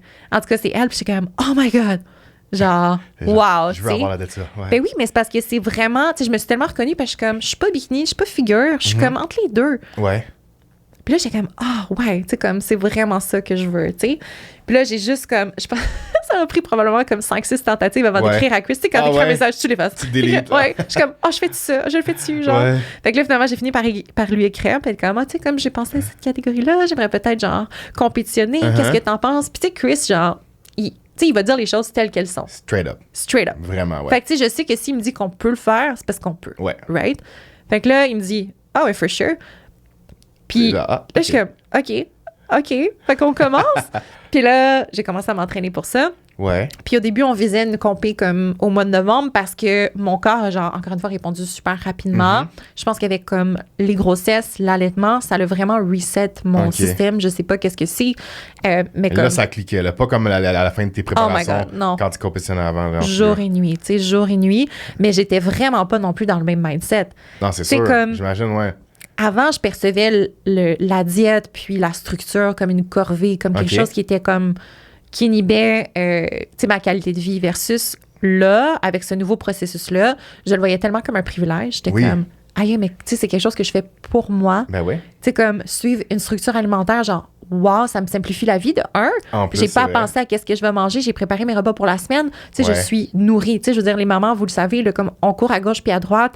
Puis des fois, on oublie, plus souvent qu'autrement, on va juste oublier de manger. C'est pas qu'on mange davantage, mais comme on va sauter des repas, on va se négliger ou quoi que ce soit du genre. Fait que, tu sais, de dire, moi, j'ai prévu mes repas pour la semaine, j'ai pensé comme à moi, je m'offre ce soutien-là énergétique. Comme pour moi, je le voyais tellement d'une façon positive que c'était pas difficile de suivre mon plan alimentaire. Tu sais, je veux dire, au début, il m'a envoyé mon plan alimentaire, puis comme, tu sais, je pense que j'ai même pas fait de cheat meal pendant comme 2 mois, là. J'étais comme... T'étais bien, là. J'étais juste bien. Ben, j'imagine que c'était juste le fait de pouvoir faire quelque chose, comme tu le disais, pour toi. Là, enfin, tu pouvais penser à toi un peu. Parce que c'est sûr que devenir mère veut pas, au-delà de tous les changements physiques, la charge de travail qui vient avec. Tu sais, je sais pas comment ça s'est passé tellement pour toi, mais il y a beaucoup de mères, je pense, qui disent qu'ils finissent par s'oublier un peu d'une certaine façon, juste parce qu'ils deviennent tellement aux petits aguets pour ce qui est de, que ce soit le chum ou les 2 enfants, tous les enfants tout le temps, tu sais. Fait que là, le fait de pouvoir prendre du temps pour toi, dans ta journée, pour faire des trucs qui sont spécialement juste pour toi. Exact. Pas pour tes enfants, pas pour ton chum, pas pour ta business, juste pour toi, juste pour Anne-Marie Gobet seulement lui-même. C'est probablement ça qui a été comme shit. Là, je le vois comme un privilège directement, et non pas comme tu me disais une corvée. Là. Exact. Puis c'est juste une question de perspective, comme tu le dis. Parce que, tu sais, en tant que mère, puis je pense qu'il n'y a pas un stade, je veux dire, je suis en train d'accepter ça, là, mais je pense qu'il n'y a pas un stade dans ta vie de maman où est-ce que, peu importe si ton jeune est petit ou grand, tu sais, il va toujours avoir des choses à accomplir, puis tu vas toujours être un peu en fight or flight, puis comme, tu sais, le feu au cul, là, mais comme en train de faire 1 million d'affaires, puis il y a tellement des choses qui vont te peser, justement, puis la to-do list, elle finit jamais. Mais, tu sais, d'avoir justement cette perspective-là de dire, tu sais, I get to do it, I don't have to do it, tu sais, c'est vraiment comme beau, ça. Un game changer, parce que là, tu vas tellement aller extraire plus de chaque entraînement, de chaque comme repas, il y a tellement plus d'intention derrière tout ce que tu fais. Puis d'être dans la... Tu sais, ça a l'air cucu, tu sais, comme ça, là, mais comme d'être dans la gratitude. Exactement, ouais. Game changer. Puis c'est pas de dire, je vais faire preuve de gratitude pour aller comme chercher quelque chose, pour obtenir quelque chose en retour. Tu sais, je pense qu'il y a des gens qui sont un peu peut-être dans ce mindset-là, qui se disent, j'ai juste comme à... écrire sur une feuille de papier I'm grateful for bla bla bla bla bla puis comme je vais avoir des retombées positives, mais non, mais tu sais, de vraiment comme le ressentir, puis de te sentir vraiment, tu sais, gratifiante de j'ai l'opportunité de me faire coacher, j'ai l'opportunité de comme compétitionner, j'ai l'opportunité de être capable de me payer de la bouffe de qualité, tu sais. C'est vrai. Fait que tu sais, quand tu remets en perspective toutes les petites choses qu'on prend pour acquis, puis tu réalises à quel point c'est un privilège, comme comment tu vas show up au quotidien, c'est jour et nuit.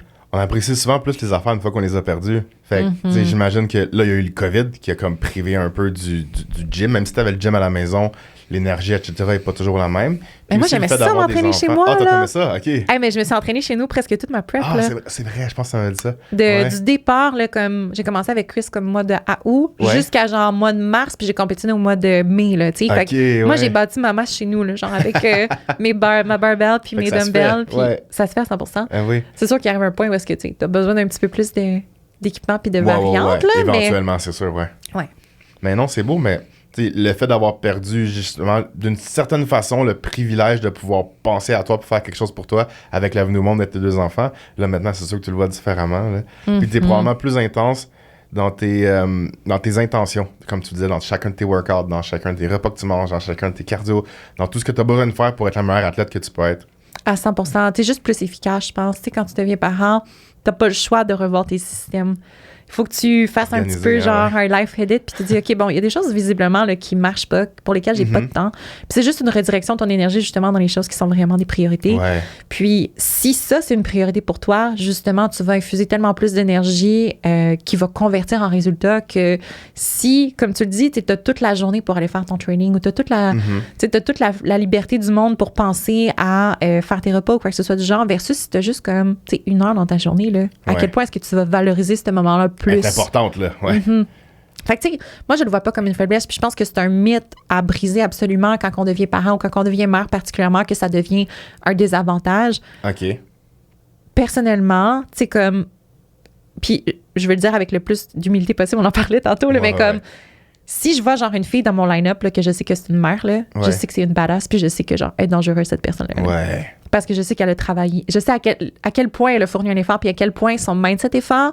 Ouais. Puis je sais qu'elle est, tu sais, she's the one to watch. C'est comme, vrai.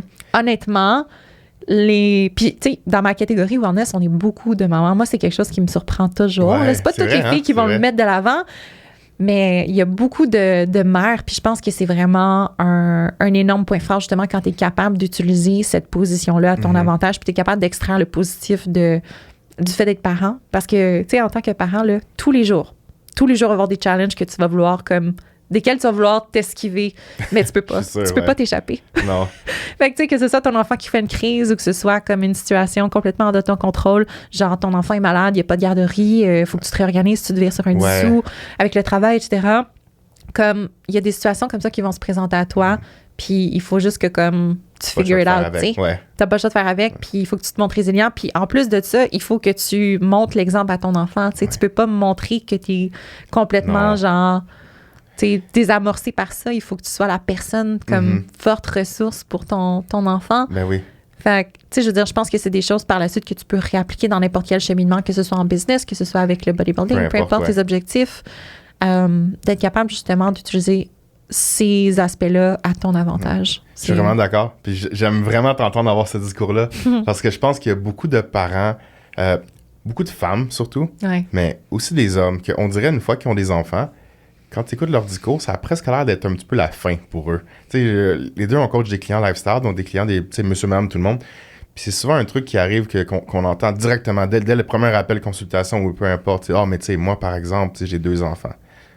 OK. Et tu sais, je te dis comme, OK, mais c'est pas comme si c'était une béquille. Je comprends que ça complique la tâche. Tu sais, c'est vrai, j'ai pas d'enfant moi, puis je le sais que, comme tu dis, j'ai un énorme respect quand je vois des personnes, justement, qui ont 1, 2, plusieurs enfants, puis qui sont quand même capables d'aller, tu sais, de se pitcher dans la vie, puis d'aller accomplir ce qu'ils veulent accomplir, tu sais, aller atteindre les objectifs qui se sont mis. Donc, c'est beau de voir que, comme, c'est pas parce que tu deviens mère que tout d'un coup, tu peux penser à toi, tu peux pas te mettre en forme, tu peux pas, tu sais, faire ci, faire ça. Fait que non, c'est vraiment le fun. Merci de le partager avec nous aujourd'hui. Oui, effectivement. Puis, tu sais, je pense que c'est sûr que ça complique la vie, c'est sûr que ça rend les choses plus compliquées, mais en même temps, ça va tellement highlighter tes priorités. Tu sais, comme les gens qui sont confus, qui se garochent un peu à gauche puis à droite, puis qui ont l'impression de ne pas avoir de direction dans leur vie, quand tu as des enfants, tout devient plus clair. Tu sais, de un, tu as un why tellement plus profond. Là. J'imagine, comme, honnêtement, là, moi, si j'ai de la difficulté dans un workout, puis comme j'ai envie de lâcher ou comme, tu sais, c'est difficile dans la prep ou whatever, même en business, tu sais, je veux dire, je retourne, tu vas peut-être trouver ça drôle, mais comme je retourne au moment le plus difficile, mais powerful de ma vie, tu sais, quand j'ai accouché de mon deuxième, tu sais, c'était naturel, là, tu sais, c'était sans médicaments, quoi que ce soit. Puis comme, tu sais, c'est parce que c'est tellement commun, tu sais, il y a tellement de femmes qui vont le faire. On a, tu sais, je sais pas c'est quoi le pourcentage de femmes qui vont avoir des enfants, mais c'est quand même, je pense que c'est comme 80-85%. Tu sais, c'est tellement commun que c'est... Tu sais, c'est un peu sous-estimé à quel point c'est transformateur puis à quel point c'est powerful. Mais tu sais, je sais que si j'étais capable de faire ça, tu sais, je suis capable de comme donner naissance à un enfant, il y a rien, absolument rien que je peux pas faire, tu sais. C'est vrai.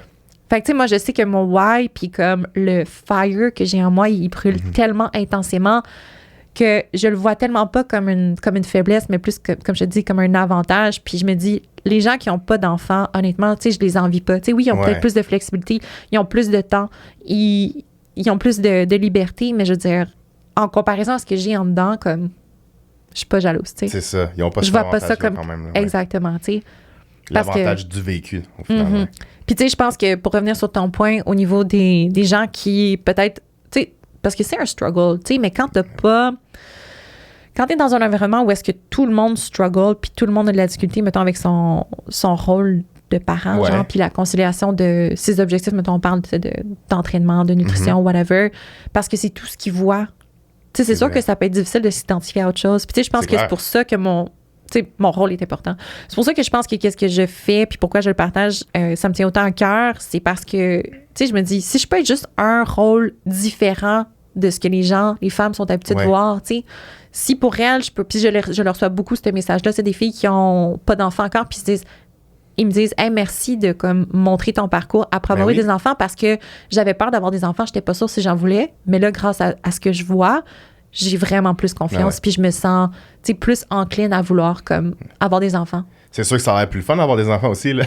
C'est tout ce que t'entends, c'est j'ai des enfants, je dors plus, j'ai plus le temps pour rien, j'ai pris du poids, j'ai fait ci, j'ai fait ça. Oh, tu sais quoi, peut-être je vais y repenser, là. Exactement. C'est drôle, j'ai repartagé un quote justement sur Instagram aujourd'hui, puis ça disait Your frequency is what you frequently see. C'est tellement ça en même temps. C'est tellement vrai. C'est tellement important. Il faut vraiment faire attention au contenu qu'on consomme, aux énergies qu'on consomme. Tu sais, je suis vraiment quelqu'un de croyant en tout ce qui est des termes des énergies cosmiques, un peu, des énergies personnelles.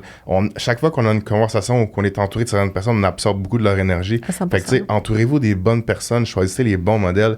Fait que je suis vraiment content que tu puisses être justement une de ces modèles positifs-là pour les futurs mamans. Tu sais, je le fais pas genre avec l'intention de l'être. Je suis pas genre, regardez-moi, je suis un modèle. Mais c'est comme, tu sais, si ça vibre avec toi, puis si c'est. Parce que, tu sais, c'est pas toujours facile, justement, de physiquement, les gens dans notre entourage, tu sais, d'aller chercher des gens qui vont nous inspirer puis qui vont nous pousser à aller, tu sais, sortir du moule, sortir du cadre, de la cage un peu, là, si on veut, là, dans laquelle on est prisonnière avec nos pensées limitantes.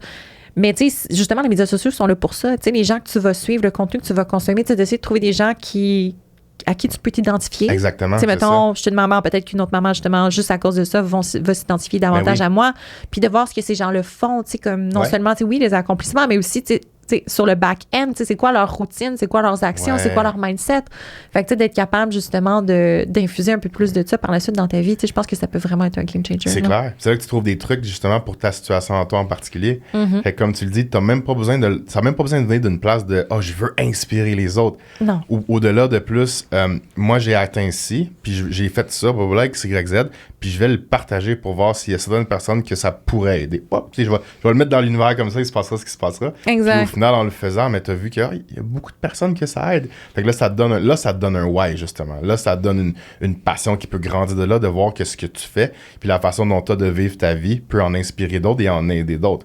Fait qu'au final, comme, tu sais, ça revient presque comme on disait un petit peu plus tôt, c'est pas une question d'argent, c'est une question de pouvoir aider. C'est pour ça que je pense qu'être coach, c'est un peu une vocation de certaine façon. T'sais, il faut pas que tu sois là-dedans pour l'argent.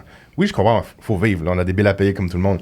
Mais il faut absolument que tes intentions soient pures puis viennent d'une place de vouloir aider les autres, aider ton prochain. Je pense que si tu fais ça, tu peux pas vraiment te tromper. Tu sais, puis quand tu sais ce qui est à offrir, justement, puis tu sais à quel point ça peut être transformateur, puis que tu laisses les gens venir à toi aussi. Tu sais, je pense que une erreur que beaucoup de coachs font, justement, c'est de vouloir comme essayer d'aller rejoindre tout le monde. Puis là, tu fais juste comme te perdre dans des généralités, puis tu rejoins personne, dans le fond. Tu sais, quand tu connais ton crowd, puis que tu sais qui tu peux aider, puis pourquoi tu peux les aider, tu sais, par la suite, comme tu mentionnes, c'est même pas juste une question de payer les factures, c'est de dire, tu sais, comme je peux vraiment avoir une belle qualité de vie en faisant ça et aider les gens. Tu sais, comme les deux sont vraiment possibles, peuvent être conciliés. Puis, tu sais, c'est vraiment ma vision, honnêtement. Tu sais, puis même, mettons, avec le bodybuilding en ce moment, tu sais, je veux dire, on se cachera pas qu'il y a quand même, tu sais, tu me connais, là, comme il y a quand même des objectifs business en arrière de ça, tu sais. Puis je vais pas m'en cacher, tu sais. Pour moi, c'est une vitrine, puis une façon d'aller rejoindre d'autres personnes pour comme, tu sais, le next step. Donc, exact.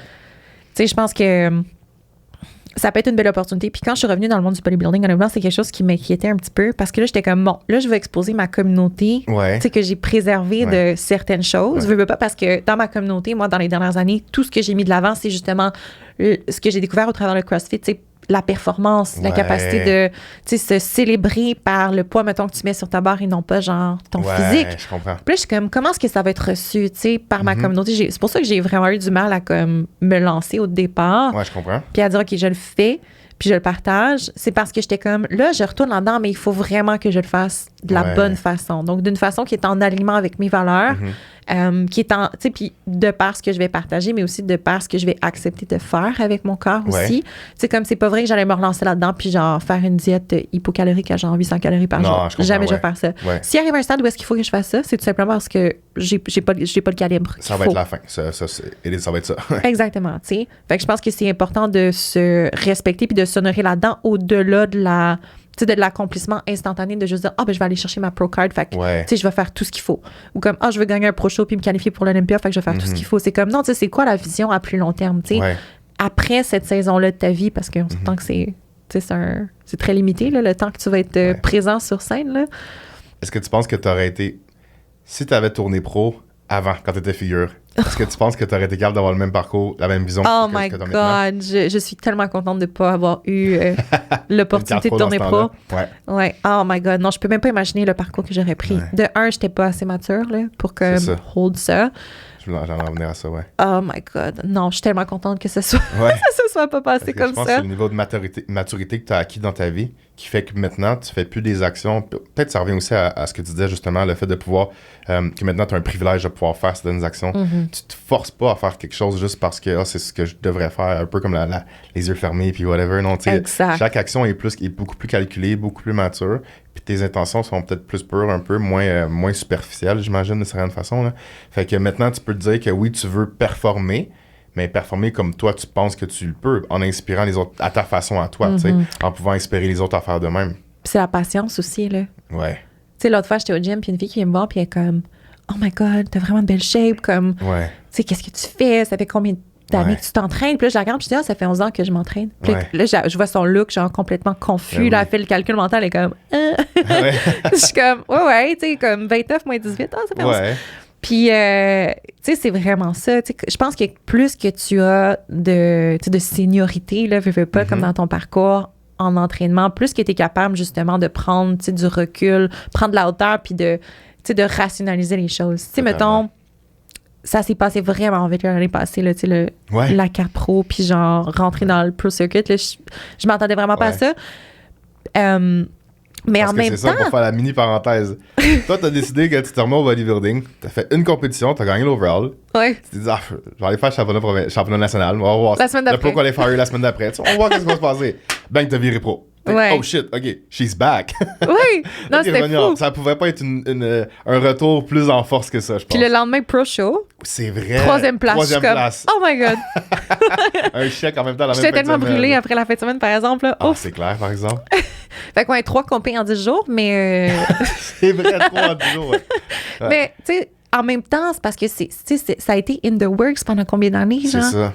Puis j'aime qu'on puisse en parler ici, parce que c'est le podcast, parce que quelqu'un qui te connaîtrait pas, qui a pas connu l'Anne-Marie avant, tout ce qu'ils vont voir, c'est elle a fait la classique summum, elle a gagné, elle a fait le national, elle a gagné, elle a viré 3 ans, elle a gagné, fini 3e au show à son pro niveau directement.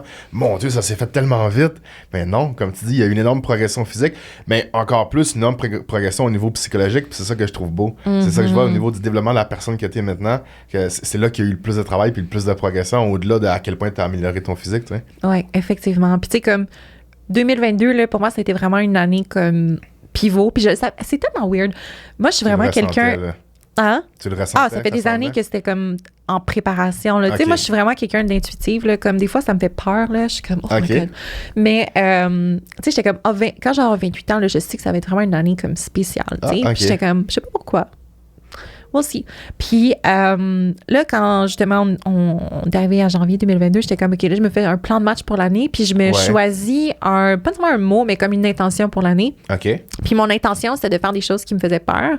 OK. Parce qu'encore une fois, je revenais comme de mes grossesses où est-ce que je pense que j'étais beaucoup, tu sais, dans la sécurité, tu sais, pour les raisons que je t'ai données, j'avais beaucoup d'anxiété, des peurs irrationnelles par rapport à la sécurité de mes enfants. Comme, vraiment, tu sais, c'était ça mon terme. Là, j'étais comme tellement emprisonnée dans cette recherche de sécurité, de stabilité-là, que là, j'étais comme 2022, là, you know what, là, comme je prends des choix irrationnels. Pas irrationnels au point de comme sais, me mettre en danger, là, mais comme... Je saute dans le vide un peu. Je fais quelque chose qui me fait peur. Là. Exact. Tu sais, si ça me fait peur... Ouais, exactement. Tu sais, si ça me fait peur, puis je ressens un peu de résistance, je sais qu'il faut que je le fasse, tu sais.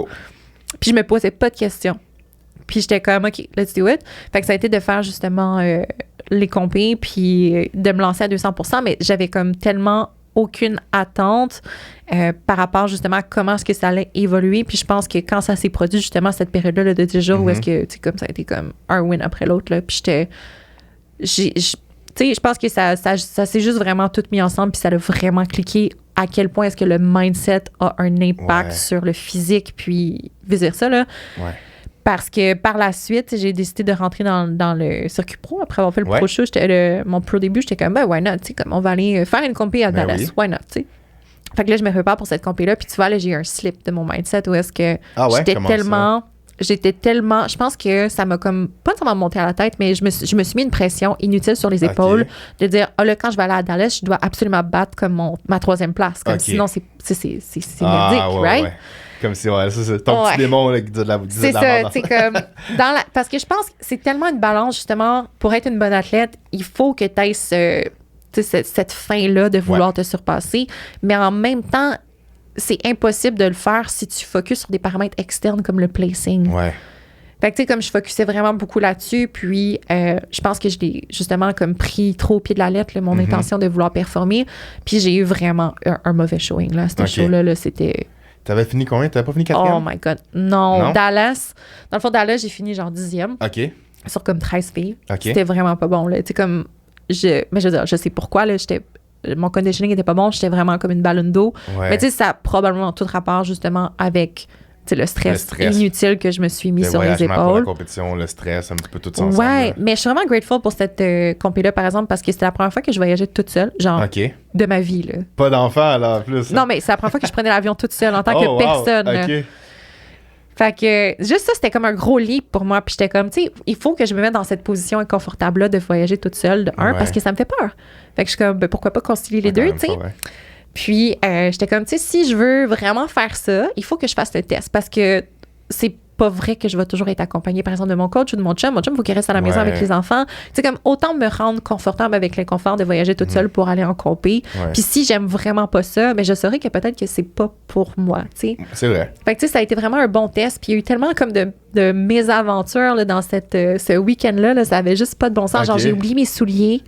Où ça? J'avais pas mes souliers pour... Non, à l'hôtel. OK. J'avais pas mes souliers pour monter sur stage. Fait que là, je courais genre backstage. Je demandais à toutes les filles comme s'il y avait une 2e paire de souliers. Puis par chance, il y avait une fille qui avait une 2e paire qui se trouvait être ma grandeur. Wow. Mais c'était comme genre, comme 5 minutes avant de monter sur le stage. Là. Je capotais mes reines. En tout cas, il y a eu plein de situations comme ça. Puis c'était juste comme un bon learning experience de ce que je veux pas ressentir en compé. Puis là, tu as eu un mindset, justement, de boîte, puis c'est ça que ça a donné. C'est comme, si t'es pas capable d'avoir du plaisir dans le processus, fais-le pas. Voilà ce que ça donne, Voilà ce que ça donne. Fait que, tu sais, maintenant, puis tu sais, je le dis un peu, genre, moi, comme pour performer, puis pour, genre, avoir mon meilleur showing, il faut que je sois un petit peu, genre, dans un mindset comme, tu sais, la vie en rose, puis genre, tu sais, comme j'ai du fun. Puis je vais au gym, puis genre, je me mets comme un outfit cute, puis comme, je suis juste comme dans un mode le fun. Mais honnêtement, ça fait vraiment comme toute la différence pour moi. Quand je suis pas focusée sur les résultats, quand je suis juste focusée, encore une fois, c'est comme on disait sur le, hey, genre, I get to do that, comme c'est un privilège pour moi d'aller m'entraîner, comme j'ai un coach, j'ai une équipe, je me sens soutenue, comme wow, tu sais, comme je suis tellement grateful pour ces choses-là. C'est là vraiment que le corps répond, tu sais. Puis t'avais-tu fait une autre compétition aussi après? Ouais, après, ben oui, il fallait que... Cette année-là, t'as fait 5 shows. Ouais. Shit, au mois de novembre, non, je suis restée en prep jusqu'au mois de novembre. Puis, j'étais allée en Arizona. Puis moi, j'ai toujours voulu aller en Arizona. Fait que j'étais comme, ouais, on y va, tu sais. Let's go, on y va. Ouais. Hey, c'est tellement beau, là. Puis, on va sûrement retourner l'année prochaine, justement, pour faire cette compé-là. C'était vraiment une belle compé. C'était que des femmes. Puis le judging panel, c'est juste féminin. Ah, c'est Rising Phoenix, c'est ça, hein? Ouais. Vraiment une belle compé. Puis c'est ça, là, j'étais comme, là, faut au moins que je me prouve que je suis capable de, tu sais, remonter, mais pour moi, tu sais. Puis j'avais aucun placing en tête, puis j'étais comme, je veux juste aller là, puis comme faire mieux, puis me prouver que, tu sais, comme, j'ai ma place. C'est vrai. Ouais. Puis finalement, j'étais allée là-bas, ça s'est bien passé, j'étais arrivée 2e. Fait que, tu sais, comme, manquer de, genre, un spot, la qualif à l'Olympia. Mais en même temps, j'étais tellement contente de pas me qualifier, là. Parce que t'avais-tu peur, t'avais-tu l'impression que si t'aurais été qualifié, t'étais pas prête ou c'était le fait que t'étais fatiguée? C'est vraiment les deux. Depuis longtemps, c'est vraiment les deux. Tu sais, comme, je pense que je me sentais pas légitime. OK.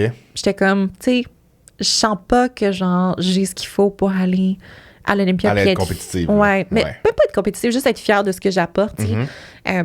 Parce que, tu sais, j'avais pas envie d'aller à l'Olympia puis juste comme faire un petit coucou sur la scène de prejudging puis comme c'est fini, tu sais.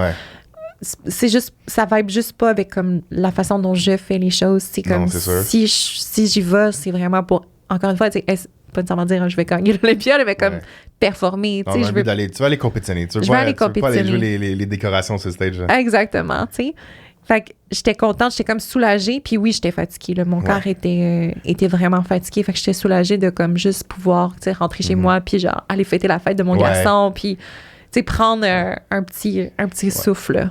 C'est presque le best case scenario, dans le fond. Tu finis le meilleur classement que tu pouvais sans te qualifier pour Olympia. Exact. Parce que c'est sûr que qualifié, tu l'aurais fait. Là, t'es comme, bon, OK. Là, c'est sûr, quand tu vas te... Ouais, je pense pas de rêver d'or. Esquiver l'Olympia? Non.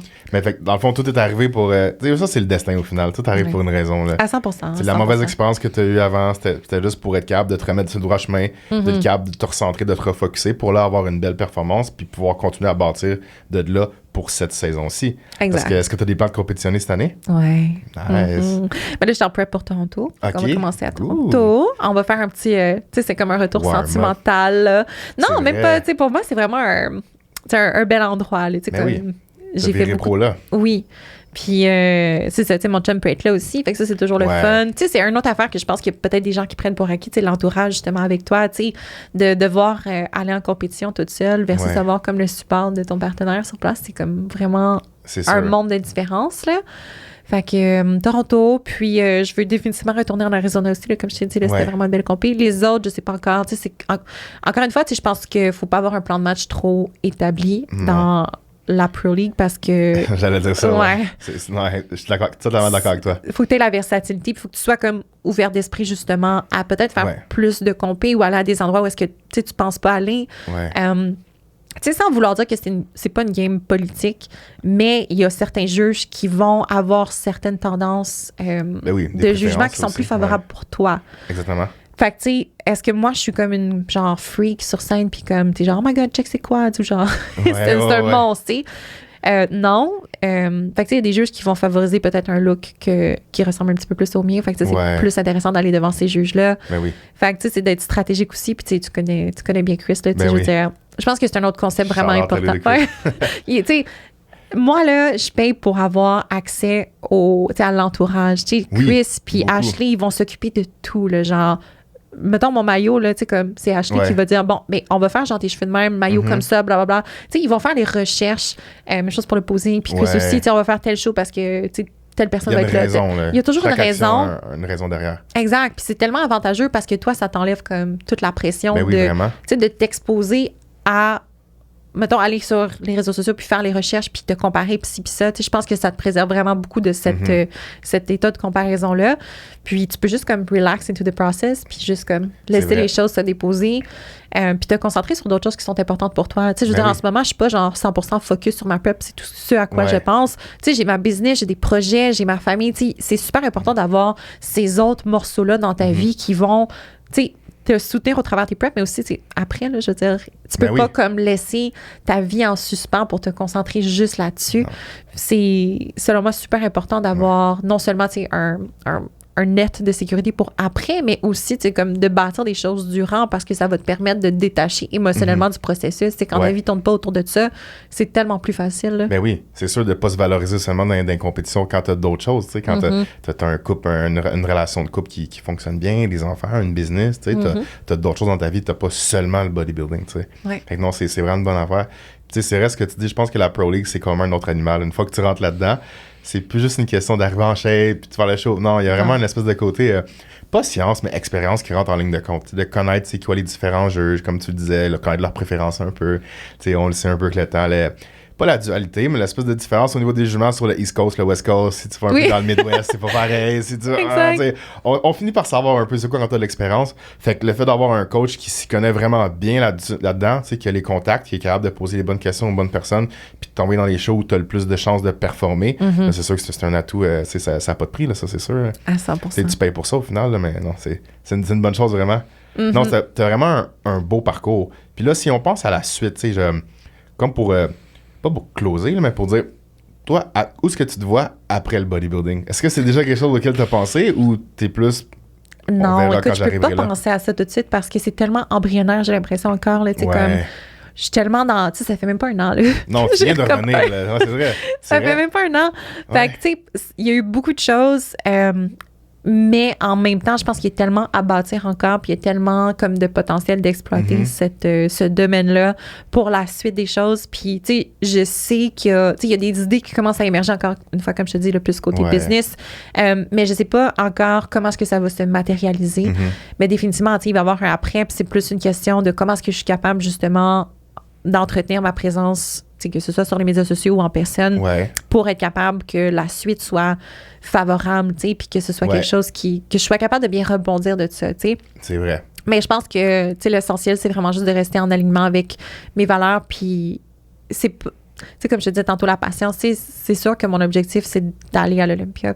Oui, j'espère en tout cas. En tout cas, cette année. Puis, tu sais, c'est même pas une question, puis on parlait d'humilité puis de confiance, puis ça. Tu sais, je sais que c'est pas une question de si, c'est juste une question de quand. Fait que, tu sais, je veux vraiment pas mettre un timeline autant là-dessus que je veux en mettre un sur, bon, à tel âge, j'arrête de compétitionner. Je pense que pour d'autres filles qui n'auront peut-être pas eu leurs enfants, qui veulent avoir des enfants, c'est peut-être une autre considération où est-ce qu'elles se disent, bon, mais il faut que j'arrête de compétitionner, mettons, à X âge, parce que là, évidemment, tu sais, je veux favoriser ma fertilité, puis je veux être capable d'avoir des enfants. Fait que, tu sais, c'est complètement un paradigme différent. Mais pour moi, tu sais, mes enfants, je les ai eus. Donc, tu sais, la suite, je sais pas, tu sais, est-ce que je vais faire ça comme encore 3-4 ans ou 5-6? Je sais pas, tu sais, j'ai 29. 10 ans, tu vas avoir gagné l'Olympia 3 fois? Tout se peut, on sait pas. Aussi. Mais, tu sais, je sais pas, honnêtement. Je sais vraiment pas.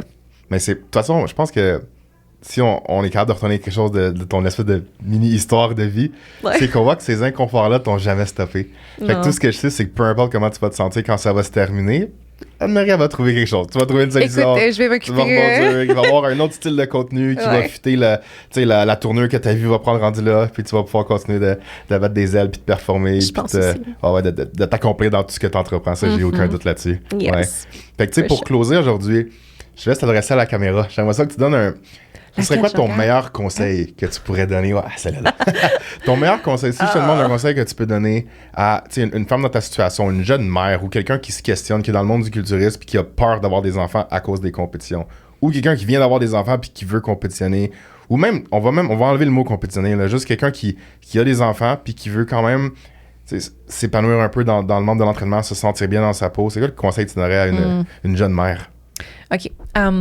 Je sais que ce que tu as vu peut-être dans ta famille ou peut-être les femmes de ton entourage qui ont eu des enfants, peut-être que ça peut te faire peur, peut-être que ça peut t'angoisser, peut-être que ça peut te décourager, mais je veux juste que tu saches que tu as la possibilité d'être l'exception à la règle puis de choisir un tout autre dénouement pour toi-même. Parce que moi, c'est ce que j'ai choisi. Donc, voilà. C'est vraiment très beau. Non, mais vraiment, merci. Un énorme merci Anne-Marie d'être venue te confier, à partager ici avec nous aujourd'hui. Puis je suis vraiment content de t'avoir réussi le podcast. Puis on va peut-être te revoir à un moment donné pour une autre, un épisode un épisode père-mère ou peu importe, on verra. J'amènerai mes enfants la prochaine fois. C'est ça, on va amener la famille au complet.